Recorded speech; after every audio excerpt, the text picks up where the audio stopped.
when you have a really close encounter with death, when you get a really good look at it, it never entirely goes away. It's always there's so to speak. There's always a shadow. This is a very, very moving and very difficult book. How important did you feel it was to tell your side of this story? Well, initially I thought I didn't want to, and then I really thought I did. So I had to change my mind about that. For about 6 months, I really thought I had no interest in writing about it. And then some switch flipped in my head, and it became very important to do it. Um, Not exactly as a form of therapy, because I think writing is writing and therapy is therapy. But it was a way for me to feel that I was regaining some kind of control of the narrative, and that was important to me. You had had a price on your head for decades. I think it's fair to say that at some level you knew this was coming, didn't you? Well, I knew it for a while, and then I forgot it. Because I've of course, in the early years after the attack on the Satanic Verses began, I I did think about it. I thought about it quite often, the possibility of an attack. But I've been living here in New York City for close to 25 years, and for the first 23 of those 25 years, life had gone back to normal. And I was doing everything that writers do. I was going on book tours and readings and lectures and all the stuff that writers get invited to do. And there had never been a hint of any problem. So I guess I had thought it was behind me, and then unfortunately it wasn't. Why did you make the decision not to name your attacker at any point in the book? Well, I just didn't want his name in my book, and I thought he's had his 27 seconds of fame, and he should go back to being anonymous and forgotten now. I was particularly touched by your admission, if you can call it that, that you felt you should have fought back. You seem to have given yourself a really hard time about that. Can you tell me more about it? Yeah, I just felt like I felt feeble. I thought, somebody comes at you, why don't you retaliate? And I mean, everybody close to me has said, don't be stupid. You were 75 years old and unarmed, and he was 24 with a knife. And what do you think you could have done? Which is probably nothing. And also, it all happened very, very fast, and before I knew what was going on, I'd been attacked, stabbed for the first time, and after that, there was no possibility of fighting back. So yeah, maybe I was a little too hard on myself. I think I'm feeling a little more generous towards myself now. Other people did attempt to come to your aid, didn't they?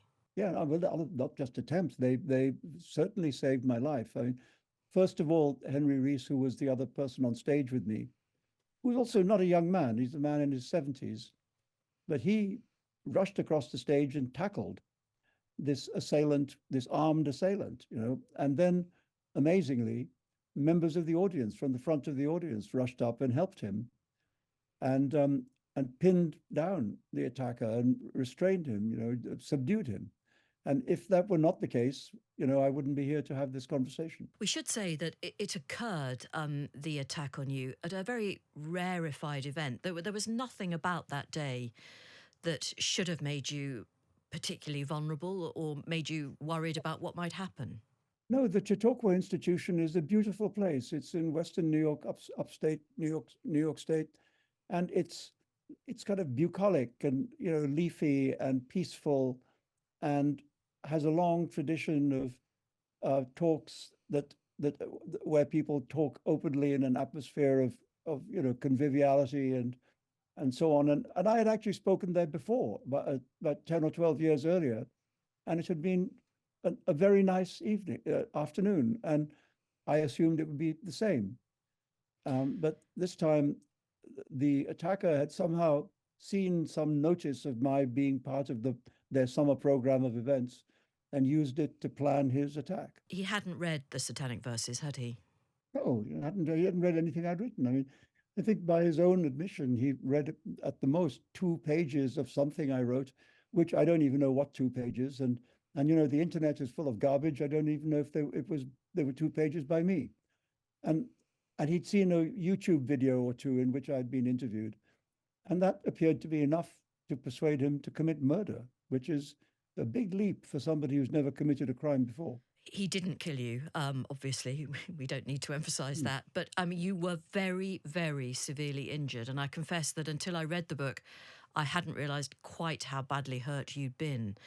Could you just Yeah, well, outline the most serious injuries that you had? well, there were 15 different wounds, and the most serious of them, obviously, was the injury to my eye, which blinded my right eye. But apart from that, there was a big slash wound under my neck. There was a stab wound in my neck on the right side. There were three stab wounds down the center of my torso. Um, there was a quite bad injury to my tongue. Um, I mean, that's just the headlines, but it was a very close thing. My liver was injured. Uh, Fortunately, my heart was not injured, but it was, as the doctors afterwards said, bruised, whatever that means. Um, and I was also lucky that the wounds in my neck failed to rupture the artery. Otherwise, you know, otherwise I wouldn't be here. Well, were you expected to live? No, I mean, initially, when I was flown by helicopter to the nearest trauma hospital, and the doctors said to me later that when I was brought in off the helicopter, they thought it was probably too late. They doubted that they could save my life. And the surgery then took, I don't exactly know, 8.5 hours, something like that. And fortunately, they proved themselves wrong, and they did save my life. Had your wife got to you by then? She got to me before I emerged from the anesthetic. I mean, I'm not sure exactly what point she arrived, but she was rushing up from New York City um, by plane. Um, and yeah, I mean, the attack was in local time, like about a quarter to 11 a.m. And and then by the time the surgery was finished and I was out of the anesthetic, it was evening, and she was there by then. And obviously, the attack made headlines around the world, and you had some very supportive statements from President Biden, President Macron, and the then British Prime Minister Boris Johnson did say something. I mean, I think you feel that it was slightly grudging. Well, back in the day before he was prime minister, at the point that I was awarded my knighthood, he wrote something to the effect that I didn't deserve the knighthood because I wasn't a good enough writer. So I don't know that it came easily to him to be sympathetic, but he did. So there we are. Yes, and your recovery was long and painful, and I was really struck in the book that you don't shy away from the indignities. You were really very frail, and you had an exceptionally tough time. Yeah, and I was poked and prodded in all sorts of ways. Um, well, it took months, and because there were, as you say, there were a lot of injuries, and the recovery of some of them was recovered faster than others. The liver has an amazing capacity to regenerate, so that regenerated. Um, but the hardest thing, actually, apart from things healing, was just to regain my physical strength because I was very weak for a very long time. Did you or were you allowed to look at your injuries, and how aware were you of how badly hurt you'd been? Well, initially I didn't because my wife Eliza decided wisely that I should not be allowed to look in a mirror because she thought that if I saw the scale of the injuries, it would actually depress me and reduce my ability to fight back. And so I didn't actually see what I looked like for several weeks by when I looked a bit better. And later on, because she had been taking photographs and making videos as we'd agreed she should do, when she finally said to me, "Are you ready to see the early images?" And I said yes. I was actually quite shocked by how terrible I'd looked, and I realized that she had been absolutely right to keep me away from that information. It would have been horrifying. What has she said to you about what it was like for her? I mean, I'm thinking particularly of that dash to your side. Yeah, it was obviously, horrible for her too, because somebody called her. She doesn't now remember whether it was somebody from the hospital or somebody from the Chautauqua institution. Somebody called her and said, "You better get up here quickly because he's not going to make it." And so all the time that she was traveling, she had that sentence in her ears that she was going to see her husband, who might well be dead by the time she arrived. And I mean, it took an amazing act of strength on her part to then suppress all that emotion of her own in order to be there for me. Would you call yourself, in all honesty, a good patient? I think I was pretty good to begin with, and then by the time I'd been in hospital for 6 weeks, I think I got a bit impatient and wanted to leave. I wanted to leave a little bit before they wanted to let me out. And in the end, I realized that they were right and I was wrong. And so I became a good patient again. Did you receive support from, I don't know, some unexpected quarters? Well, I mean, I don't know about unexpected. I just was the volume of international support was overwhelming and moving to me. That so many people from so many parts of the world felt affected by this event and wrote in sympathy and solidarity, and that meant a lot to me. And when one is weak at one's lowest point, that kind of mass expression of sympathy and affection is very strengthening. So I'm very grateful for it. And how often now do you think back to what happened? Do you dream about it, for example? I did for a while, but it's it's receded now. I wouldn't say I never think about it, but it's no longer right at the front of my mind. I think writing the book, in a way, dealt with it for me. It felt like, okay, I've thought it through, and this is what I want to say about it, and I hope people find it touching and affecting. And I also thought, many people have calamity or tragedy in their lives, and maybe they can connect my experience to their own, and if so, that would be a good thing. It might be helpful to one or two people. There's a part of the book in which you have an imagined conversation with your attacker. Why Yeah. why did you want to include that? Well, because I felt he was, other than other than my wife Eliza and myself, he was the third person in the story, and I wanted to try and get a kind of fix on him, because what we know about him is very slight and doesn't seem to add up to enough motivation to commit a crime of this nature. So I wanted to try and imagine myself into his head and see if, using what talent I have as an imaginer and storyteller, to try and find a convincing character in there who at least in my opinion was convincing enough that I would believe that he would be willing to do something like this. You do say that to be attacked with or by a knife is a peculiarly intimate form of brutal Yeah. attack, isn't it? It's not, and it sounds absurd, but it's not like being shot. No, guns can injure you from far away. A knife attack is right up close and in your face, as it was. I mean, he was right up against me, and then when I fell down, he was actually on top of me. You can't get much more intimate than that. Um, and and I mean, even though 27 seconds at first sounds like not very long time, if you think about it, 27 seconds when somebody has a knife and is attacking you is a really long time. And so we had that kind of long moment of a sort of lethal intimacy. And that was another reason I wanted to get to grips with him. I wanted to try and, well, I wanted to think about him, and then I thought, okay, once I've done that, I don't have to think about him again. He hasn't stood trial yet, has he? No, I mean the date. I don't have a firm date yet, but I believe it's coming up in the autumn at some point, September, October. I'm not sure exactly when. And I appreciate you perhaps don't want to anticipate that, but will that be exceptionally difficult? No, I don't think so. I mean, I think I in a way, I can't really draw a line under this event until the trial has happened, or until let's say, until he's been sentenced.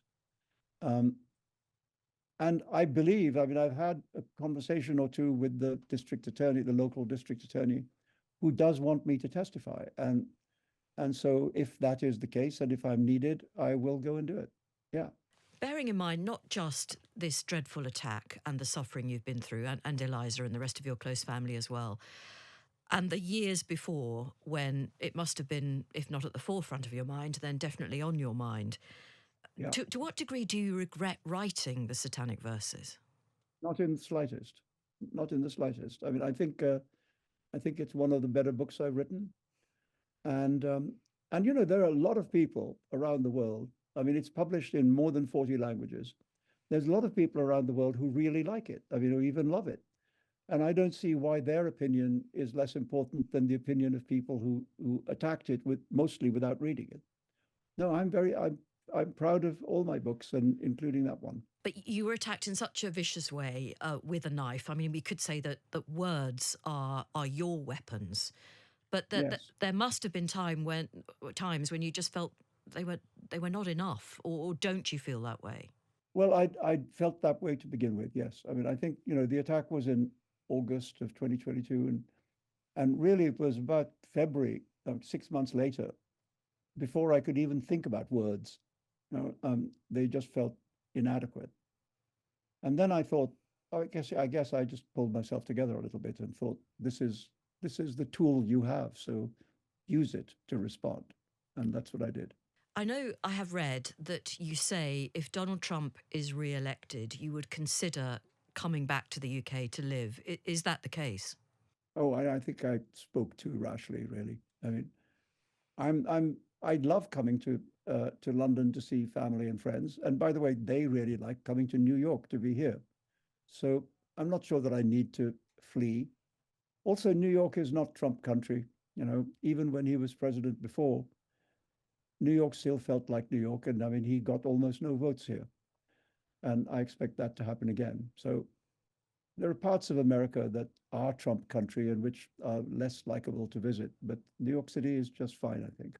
And what would you say to those people, Jewish people, for example, in London right now, who say that they don't feel entirely safe going into the centre of London at the weekend because of the pro-Palestinian marches? And I'm not criticising the pro-Palestinian marches. I'm just saying that it's rather a tough time to be, in quotes, visibly Jewish in London at the moment. What are your I thoughts think on that? the world is insane right now. People are very, very angry and have seem to have no way of talking to each other, and that's sad. I mean, I'm a little bit out of the loop of what's happening in London because I haven't been there for a while. But I can well understand the nervousness that people feel. But you stick to your belief that whoever you are, whatever you are, you should be entirely free to write and say what you think. Yeah, I mean, of course, because the alternative to that is that nothing can be said. You know, if something that offends somebody can be can be you know proscribed because it does that, well, everything offends somebody. You know, and so if that's the rule, then nothing can be said at all. So it's better, I think, to as the saying goes, let a thousand voices speak. And I mean, the defense of free speech has always included the defense of people you don't agree with, because otherwise it's not the defense of free speech. And therefore, quite often, the defense of free speech is a little ugly because you have to defend people who are saying things that you really despise. But in order to create the arena in which free expression exists, you have to defend that as well as the stuff that you like. And you have done that. You have spoken out in support of people whose views you find difficult.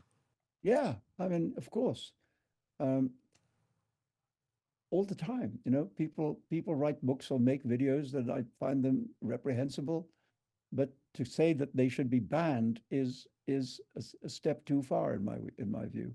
I mean, there was once soon after the attack on the Satanic Verses began, there was a Pakistani film in which I was the villain and the heroes were the people trying to murder me. And I defend that film was initially refused a certificate in the UK. And I defended it against the ban. And as a result of my intervention, the film was given a certificate. Unfortunately, did really badly. So you had the last laugh there. But that must really Yeah. disturb your critics. When you're prepared to do that, to stand up and do that, where do they go from there? Well, they should think about their own positions. Um, it's it's uh, it's very easy to abuse somebody. It's the defense of free expression is a tough thing to do, and it does involve defending people that you dislike. So um, we all have to do that if we're in that game. Can I just ask finally, to what degree you've been changed by the attack? Has it made you, I don't know, harder to live with, easier to live with, more humble? What would you say? Oh, I think I'm a really piece of cake to live with. Um, but there's two differences, I think, seriously. One is that I'm not as strong physically as I used to be. Uh, my physical strength has not come back 100%. I don't know if it gradually will. And the other is, I think, when you have a really close encounter with death, when you get a really good look at it, it never entirely goes away. It's always there's so to speak. There's always a shadow in your thoughts, in your mind, and I think that's what happened to me. I think I now have a closer acquaintance with the end, which will come to us all, but we don't usually, I think, spend our lives thinking about it. Well, I do. Mr. Rushdie, I wish you the very, very best. Thank you very much for talking to us. Thank you.